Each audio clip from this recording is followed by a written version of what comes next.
आज हम एक महत्वपूर्ण प्रश्न चतुर्भुज से संबंधित हल करने जा रहे हैं। वीडियो को पूरा देखिएगा, अच्छा लगे लाइक कीजिएगा, कमेंट कीजिएगा और शेयर कीजिएगा। चैनल को सब्सक्राइब करना न भूलें ताकि नोटिफिकेशन द्वारा महत्वपूर्ण प्रश्न आपके पास तुरंत भेज सके। जल्द ही हम ऑनलाइन क्लासेस भी चालू कर रहे हैं। कमेंट द्वारा बताइएगा कि कौन सी क्लास की मैथ से आपको पढ़ना है और लाइक और कमेंट जरूर कीजिएगा। प्रश्न है हमारे पास, किसी चतुर्भुज के चारों कोणों का अनुपात 1:2:3:4 है, तो चारों कोणों का मान ज्ञात कीजिए। हम देखते हैं कि जो चतुर्भुज होता है उसमें 4 भुजाएं होते हैं, 4 कोण होते हैं और चारों अंतः कोणों का योग 360 डिग्री होता है। इसी के आधार पर हम इस प्रश्न को हल करते हैं। तो दिया है,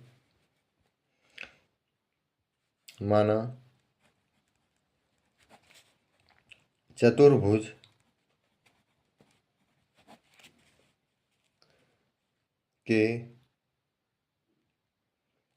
ए बी सी डी के कोण ए, कोण बी, कोण सी और कोण डी। इस प्रकार से हम लिख देंगे, इक्वल लगा देंगे ए बी सी डी, तो कोण ए, कोण बी, कोण सी और कोण डी।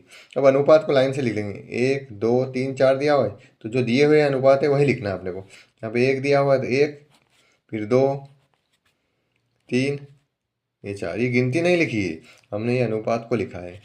अब हमने माना है तो इस 1 के आगे x लगा देंगे, 2 के आगे x लगा देंगे, 3 के आगे x लगा देंगे और 4x। फिर हम लिखेंगे, हम जानते हैं कि कोण ए प्लस कोण बी प्लस कोण सी प्लस कोण डी इक्वल होता है 360 डिग्री। कोण ए का मान हमने 1x माना है,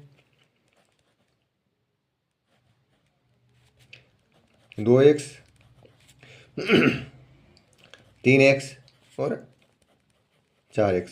ये हमने जो माने हैं इन कोणों के नीचे लिख दिए। कोण ए का मान, कोण बी का मान, कोण सी का मान और कोण डी का मान, और आगे लिख लिया हमने 360 ऐसा कैसा। अब हम देखते हैं एक आगे आगे की संख्या जोड़ लेंगे, 1 2 3 और 3 6 और 4 10, तो हमारे पास 10 हुए। x जो है वो 10 प्राप्त हुए, तो 10x लिख देंगे इक्वल कि 360 हमने ऐसे कैसे लिख लिए, x इक्वल 360। पक्षांतर करेंगे, ये गुणा में है तो इधर भागित में आ जाएगा, कट कर देते हैं तो बचे हमारे पास 36। x का मान आया है हमारे पास 36। अब हम चारों कोणों को लिखेंगे, अतः कोण ए, कोण बी, कोण सी और कोण डी। इस प्रकार से लाइन से लिख दिया करो तो दिक्कत नहीं आए। इक्वल इक्वल सब में लगा दो। अब जो अनुपात दिया हुआ था, जो हमने माना था, ये चारों ए का मान 1x, बी का मान 2x, सी का मान 3x और डी का मान 4x, ये चारों मान हम यहाँ लिख लेंगे। 1x 2x 3x और 4x इक्वल ऐसा कैसे लगाएंगे। अभी 1 लिखा है, 1 2 3 4, हमको ऐसा कैसे वापस लिख लेंगे। 1 2 3 और 4, एक से x की वैल्यू लिखेंगे, इसके बीच में गुणित का चिन्ह लगा देंगे। गुणित गुणित गुणित और गुणित। अब x के जो मान है वो हमारे पास 36 प्राप्त हुआ है, तो सभी तो x है तो सभी जगह हम 36 लिख देंगे। 36 36 36 और 36 गुणा कर लेंगे। 36 का पड़ा एक बार बोलेंगे, 36 एकम 36। 36 में 2 का गुणा करेंगे, 2 का पड़ा 6 बार बोलेंगे, 2 छंग 12 की 2, हासिल बचे 1, 2 तिया 6 और एक हासिल का जोड़ के 7 हो गए। तीसरा देखते हैं, 3 का पड़ा 6 बार बोलेंगे, 3 छंग 18, 18 की 8, हासिल 1 बचा, 3 का पड़ा 3 बार बोले 3 3 9 और हासिल वाला जोड़ेंगे तो 10 हो जाएंगे। चौथा देखिए 4 का पड़ा 6 बार बोलेंगे तो 4 छंग 24, 24 की 4, हासिल बचे हमारे पास 2, 4 तिया 12 और 2 13 14। इस प्रकार से चारों अंतःकोण हमारे पास 36 डिग्री, 72 डिग्री, 108 और 144 डिग्री प्राप्त हुए। आखिरी में लिख लेंगे अतः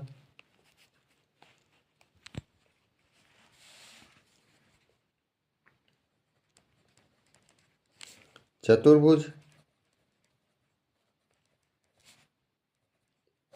के चारों अंतःकोण क्रमशः 36, 72, 108, 36 डिग्री, 72 डिग्री, 108 डिग्री, 144 डिग्री है। इस प्रकार से हमारे चतुर्भुज के 4 कोण ज्ञात हुए। अगर अनुपात ना दे और इनमें से कोई 3 कोण दे दे तो उन तीनों कोणों का मान याद करके चौथा कोण आसानी से ज्ञात कर सकते हैं और उत्तर को वापस चेक भी कर सकते हैं। इन सबको जोड़ के देख लेते हैं तो 360 आ जाता है तो हमारा आंसर सही। 6 और 2 8 और 8 16 और 4 20 की 0, हासिल 2 बचे।